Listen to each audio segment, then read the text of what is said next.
పెద్దపల్లి జిల్లా Godavarikhani one town పరిధిలో 5 కిలోల గంజాయిని పట్టుకున్నారు పోలీసులు. గంజాయి తరలిస్తున్న నిందితులను అరెస్ట్ చేశారు. మొత్తం 13 మందిపై కేసు నమోదు చేశారు. గంజాయి సేవిస్తున్న 45 మందికి తల్లిదండ్రుల సమక్షంలో కౌన్సిలింగ్ నిర్వహించామన్నారు పోలీసులు.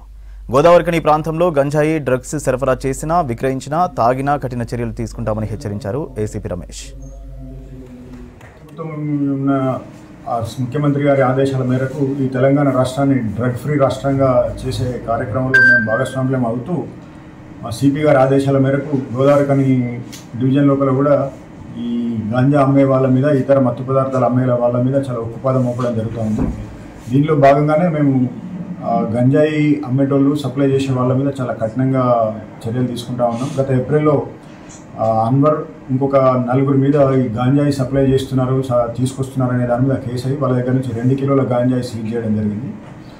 దాంట్లో అప్పుడు ఈ తాండ్ర అవినాష్ అనే వ్యక్తి అప్పటి నుంచి పారిపోయి ఉన్నాడు. అతని మీద ప్రత్యేక నిఘా పెట్టి ఒక సపరేట్ బృందాన్ని ఏర్పాటు చేసి నిఘా పెట్టి ఈరోజు పట్టుకోవడం జరిగింది. అతన్ని ఒడిశా నుంచి ఒక 5 కిలోల గాంజాయి తీసుకొని వచ్చి ఇక్కడ డిస్ట్రిబ్యూట్ చేసే కార్యక్రమం లోపల అవినాష్ను ఈరోజు అరెస్ట్ చేసి అతని దగ్గర 5 కిలోల గాంజా సీజ్ చేసి రిమాండ్ చేయడం జరుగుతుంది.